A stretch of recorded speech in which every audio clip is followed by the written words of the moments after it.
कहानी की शुरुआत में शू चेन निंग से पूछता है कि वो आदमी कौन है। निंग हैरानी से जवाब देता है कि तुम उसे नहीं पहचानते।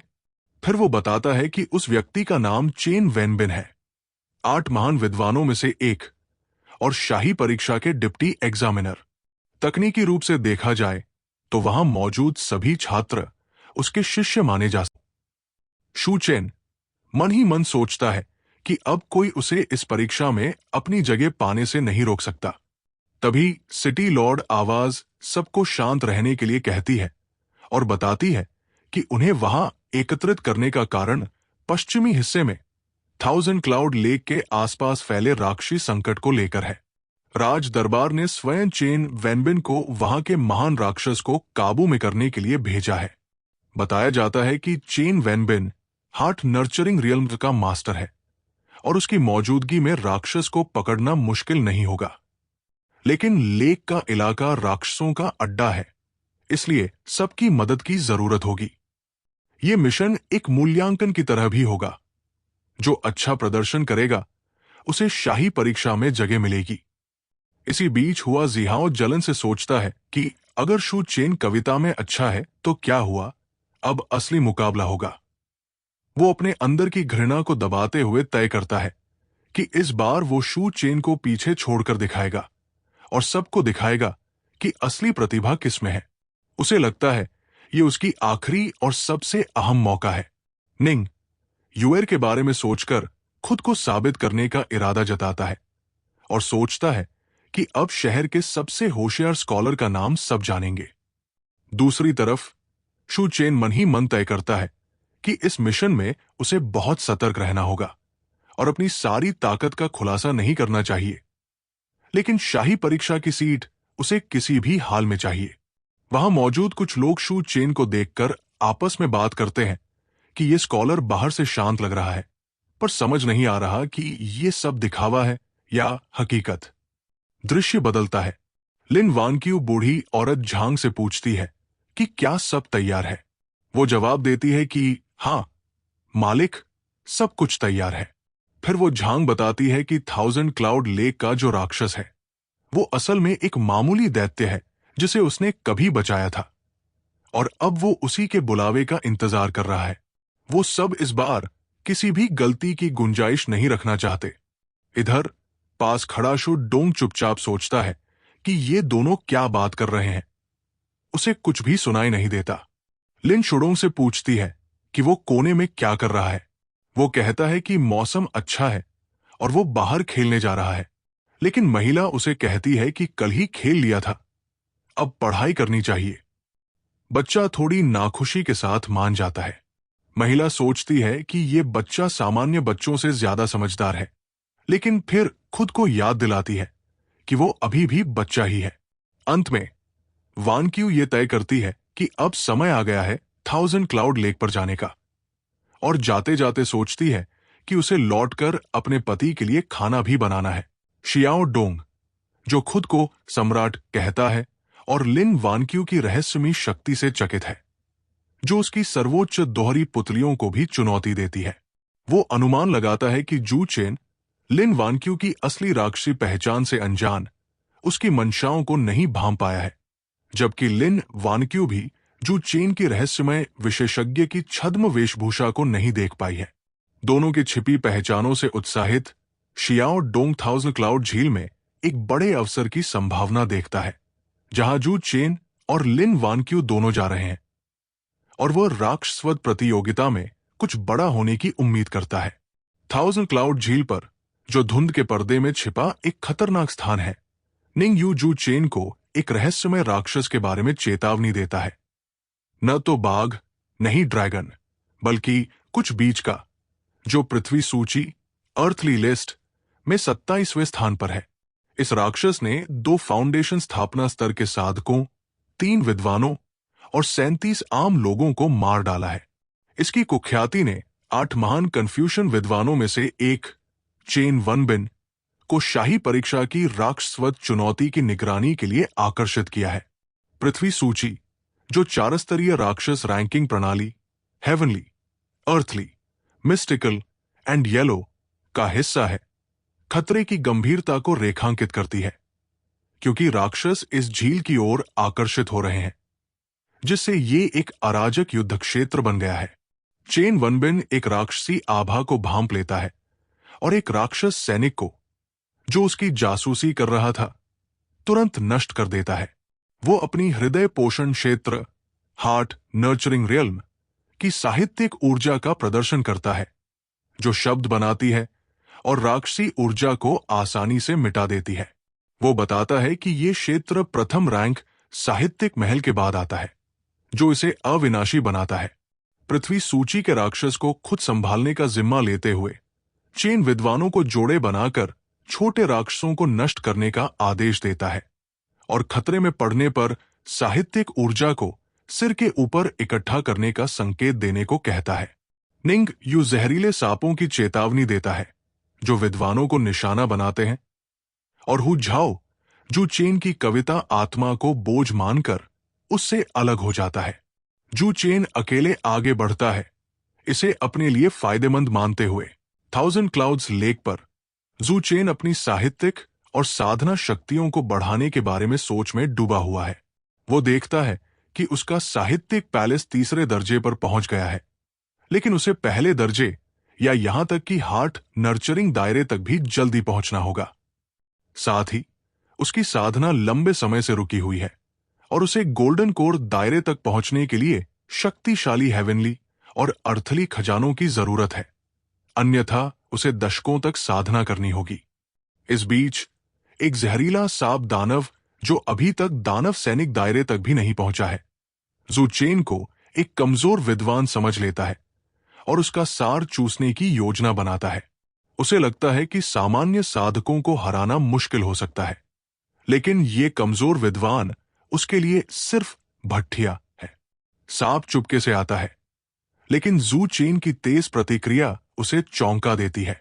जू चेन सांप को पकड़ लेता है और उसके निंदनीय कार्यों के लिए उसे मौत की सजा सुनाता है, कई विद्वानों को मारना। वो कहता है, तुम विषैले सांप, तुम तो दानव सैनिक क्षेत्र में भी नहीं हो, फिर भी तुम अंधेरे कोनों में छिपे रहते हो और कई विद्वानों को मारते रहते हो। तुम मरने के लायक हो। सांप को मारने के बाद जू चेन को इससे थोड़ी ताकत मिलती है, जो कुछ न होने से बेहतर है। सांप के शरीर पर एक निशान देखकर जू चेन चौंक जाता है। उसे संदेह है कि यह शहर में फैली अफवाह के अनुसार महान दानव का निशान हो सकता है। उसे लगता है कि इस महान दानव की ताकत अज्ञात है और उसका मुख्य लक्ष्य शाही परीक्षाओं में जगह पाना है। इसलिए वो महान दानव से दूरी बनाए रखने और छोटे दानवों से निपटने का फैसला करता है। वो ये भी नोट करता है कि उसका बदला लेने का काम पूरा होने के करीब है और सिस्टम का इनाम उसकी शक्ति को बढ़ा सकता है। दृश्य बदलकर 1000 क्लाउड लेक के बाहर हो जाता है, जहां एक दानव राजा अपने अधीनस्थों के साथ है। एक राक्षस चिल्लाता है, ये बहुत बुरा है, भगवान जियाओ किंग को मार दिया गया है। ये सुनकर राजा क्रोधित हो जाता है और पूछता है, क्या?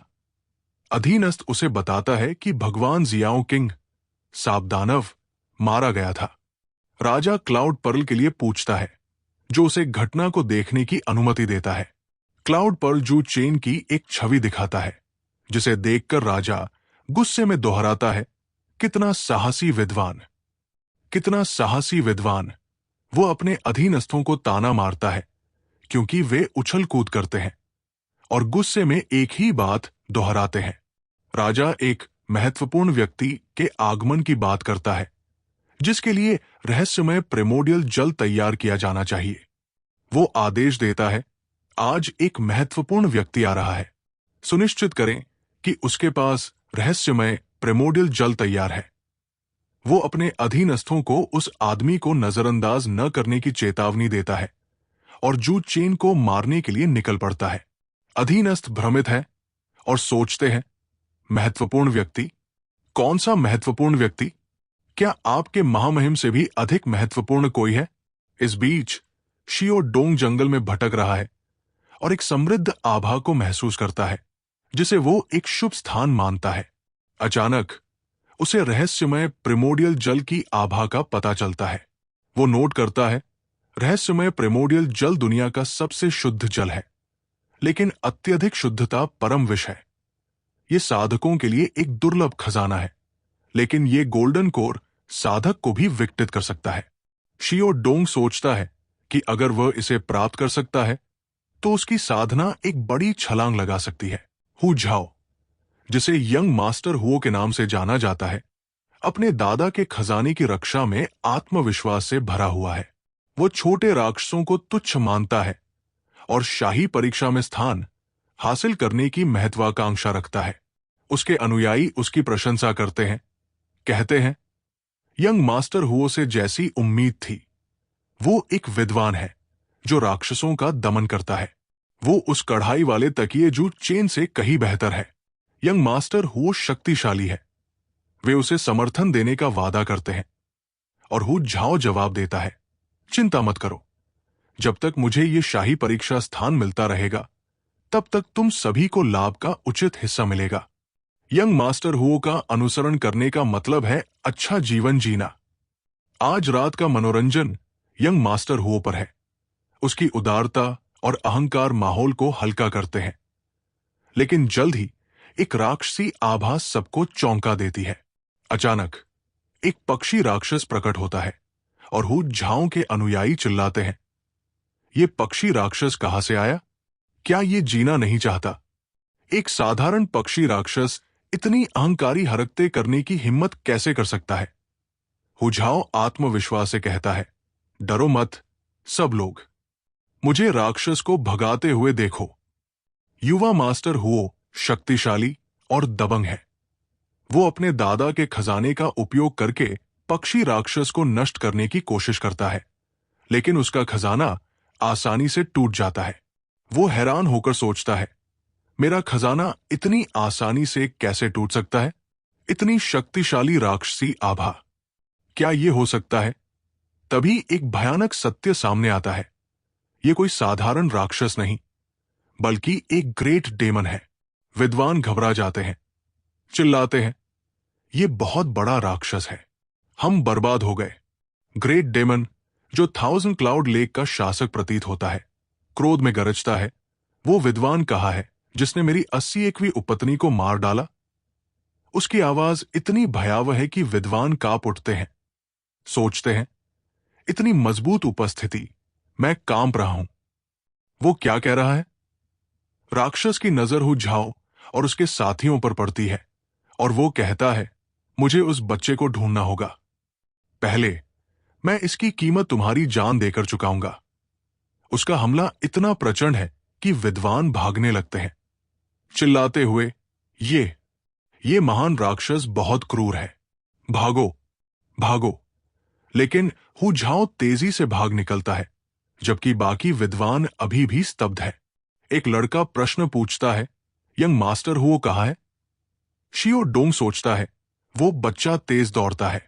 अन्य विद्वान अभी भी दंग रह गए हैं। वो मिस्टिकल प्रिमोर्डियल वाटर की तलाश में निकल पड़ता है, ये सोचकर कि किसी को इसका पता नहीं चलना चाहिए। इस बीच हु झाओ, जो भागने में सफल रहा, अपने चाचा की मदद के लिए पुकारता है, चाचा आओ अपने भतीजे को बचाओ।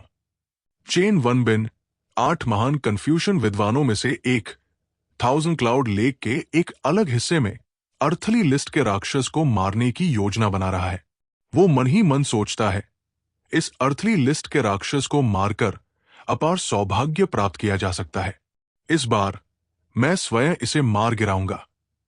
लेकिन उसकी नजर कुछ विद्वानों पर पड़ती है जो दिन दहाड़े बारबेक्यू कर रहे हैं। वो निराश और हैरान होकर सोचता है, ये बच्चे वाकई निराशाजनक है, दिन के उजाले में बारबेक्यू कर रहे हैं। वो अपने युवा दिनों को याद करता है, जब वो राक्षसों का दमन और देश की रक्षा के लिए साधना और अध्ययन में डूबा रहता था। वो लगभग ये कहने से चूक जाता है कि वो वेश्यालयों में भी जाता था, लेकिन राहत की सांस लेता है। शुक्र है किसी ने नहीं सुना। उदास होकर वो सोचता है, आहा, अतीत धुएं की तरह है, जवानी अब नहीं रही। इधर 1000 क्लाउड लेक के एक अन्य हिस्से में हुओ झाओ, जिसे यंग मास्टर हुओ कहा जाता है, एक भयानक पक्षी राक्षस से भाग रहा है। जो डेमन किंग प्रतीत होता है। वो घबराहट में चिल्लाता है, बचाओ, कोई मुझे बचाओ, मैं मरना नहीं चाहता। लेकिन उसका चाचा, जो कहीं और राक्षसों से निपट रहा है, उसकी पुकार नहीं सुन पाता। खड़ाक, वो हुओ झाओ को अपने पंजों से पकड़कर हवा में उछाल देता है और हुओ झाओ चिल्लाता है, चाचा, मुझे बचाओ। वो जू चेन के पास जमीन पर गिरता है, धम, जो पास ही छिपा हुआ है। जू चेन मजाकिया अंदाज में लेकिन गंभीर स्वर में कहता है, यंग मास्टर हो, मैं चाचा नहीं हूं। पक्षी राक्षस, जो 1000 क्लाउड लेक का शासक है, क्रोध में गरजता है, तो तुम वही विद्वान हो जिसने मेरी 81वीं उपपत्नी को मार डाला। मरो, तुम छोटे से बदमाश, आखिरकार मैंने तुम्हें ढूंढ लिया। जू चेन पक्षी राक्षस की शक्ति को भांप लेता है और सोचता है, यह पक्षी राक्षस काफी शक्तिशाली है। यह 1000 क्लाउड लेक का ग्रेट डेमन हो सकता है। क्या यह एक डेमन किंग है? वो राक्षस से बात शुरू करता है, उसका ध्यान बंटाने की कोशिश करते हुए। वो कहता है, हे मैला पक्षी, इतना अहंकार मत दिखा। राक्षस क्रोधित होकर जवाब देता है, कौन है जो मुझे मैला पक्षी कह रहा है? जू चेन चतुराई से कहता है, यहां कोई और मैला पक्षी है क्या? इस बीच हुओ झाओ डर और थकान से बेहोश हो चुका है, जमीन पर पड़ा है। तभी निंग यू की नाटकीय एंट्री होती है। वह राक्षस का सामना करने को तैयार है और जू चेन से कहता है, भाई जू, तुम पहले जाओ, मैं इस मैले पक्षी से निपट लूंगा। जू चेन उसकी वफादारी से प्रभावित होता है, कहता है, भाई निंग, मुझे नहीं पता था कि तुम संकट में इतने वफादार और धर्मी हो। फिर अपना ख्याल रखना, तुम हमेशा मेरे दिल में रहोगे। वो रणनीति बनाता है, सोचता है, अगर मैं इसे मार सकूं। ये मैला पक्षी शक्तिशाली दिखता है। इतने समय तक खोजने के बाद आखिरकार मुझे एक ग्रेट डेमन मिला। लेकिन राक्षस निंग यू पर हमला करता है और निंग यू, जिसे अब निंग जू कहा जाता है, अपनी पूरी शक्ति का उपयोग करने का फैसला करता है। कहता है, इस बार मैं निंग जू अपनी पूरी शक्ति का प्रदर्शन करूंगा। निंग यू पक्षी राक्षस डेमन किंग का सामना करता है, जो जू चेन द्वारा अपनी 81वीं उपपत्नी के मारे जाने के बदले में क्रोधित है। निंग जू अपनी छिपी शक्तियों का उपयोग करता है। चेन वनबिन की सपरेशन तकनीक का प्रदर्शन करते हुए चिल्लाता है, दबाओ। खड़ाक, लेकिन पक्षी राक्षस उसकी तकनीक को तुच्छ मानता है, कहता है, तुच्छ कौशल, और अपनी शक्ति से उसे तितर बितर कर देता है। छितराओ, धम। निंग जू हैरान होकर सोचता है, ये पक्षी राक्षस इतना शक्तिशाली है। इस बीच हुओ झाओ, जो पहले ही डर से बेहोश हो चुका था, अब होश में आता है और घबराहट में चिल्लाता है, ये बेकार मूर्ख, भागो। वो और निंग यू भागने लगते हैं, चिल्लाते हुए, यहां से निकल चलो, मेरे लिए रुको, भागो और तेज। लेकिन पक्षी राक्षस, जो 1000 क्लाउड लेक का ग्रेट डेमन है, उनका पीछा करता है, गरजता है, क्या तुम भाग सकते हो, छोटे बदमाशों? हुओ झाओ डर से कांपते हुए निंग जू से कहता है, भाई निंग, इस पक्षी को मेरे लिए रोक लो और मैं तुम्हें 10 तिल सोना दूंगा। एक पुरुष को वफादार होना चाहिए, मेरे लिए रुको। लेकिन निंग यू, जो तेजी से भाग रहा है, जवाब देता है, भाई जू, तुम आज इतनी तेजी से क्यों भाग रहे हो? क्या तुम्हारे पैर अब कमजोर नहीं है? मर गए तो 10 तिल सोने का क्या फायदा? जो चेन सोचता है, क्या मुझे वाकई हस्तक्षेप करना होगा? ये निंग जू बस दिखावा कर रहा था। पक्षी राक्षस, जो बदले की आग में जल रहा है, कहता है, ये छोटे बदमाश काफी तेज भागते हैं, देखते हैं तुम कितनी दूर भाग सकते हो। जू चेन अचानक रुकता है और चिल्लाता है, तुम दोनों भागो, मैं पीछे रहूंगा। निंग यू कहता है, भाई जू, ये ग्रेट डेमन भयानक है, हमें मिस्टर चेन से मदद मांगनी चाहिए। लेकिन जू चेन जवाब देता है, जरूरत नहीं, तुम जाओ, अब भागो, वरना देर हो जाएगी। निंग यू उसकी निष्ठा से प्रभावित होता है, कहता है, भाई जू, तुम कितने महान हो, हुओ जीहाओ कहता है, मैंने तुम्हें पहले गलत समझा था, तुम वाकई एक नेक इंसान हो। वो चिल्लाता है, भाईजू। लेकिन हुओ झाओ, जो फिर से डर गया है, कहता है, बिना देर किए मैं हुओ पहले निकलता हूं। भाईजू, अपना ख्याल रखना। वो तेजी से भाग जाते हैं। जू चेन अब अकेला राक्षस का सामना करते हुए मन ही मन सोचता है, वापस जाकर मैं हुओ झाओ से उन 10 तिल सोने की मांग करूंगा। ये छोटी रकम नहीं है, इससे मेरी परीक्षा की यात्रा का खर्च निकल सकता है। लेकिन पक्षी राक्षस उसका पीछा करता है, गरजता है, भागो। अब क्यों नहीं भाग रहे? आज तुम कितना भी चिल्लाओ, कोई तुम्हें नहीं बचाएगा। डोंग एकाएक मिस्टिकल प्रिमोर्डियल वाटर की समृद्ध आध्यात्मिक ऊर्जा को महसूस करता है। वो सोचता है, इतनी समृद्ध आध्यात्मिक ऊर्जा, जैसा कि उम्मीद थी, ये मिस्टिकल प्रिमोर्डियल वाटर है। ये मेरा मौका है। वो मन ही मन योजना बनाता है, एक बार जब मैं इस मिस्टिकल प्रिमोर्डियल वाटर को हासिल कर लूं और अपनी साधना को कुछ हद तक ठीक कर लूं, मैं तुम्हें अपनी असली शक्ति दिखाऊंगा।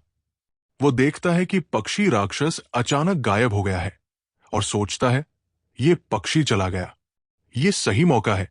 लेकिन तभी एक नई उपस्थिति प्रकट होती है। एक रहस्यमय आवाज गूंजती है, मास्टर, हम यहां हैं। डोंग चौंक जाता है, सोचता है, कोई यहां है।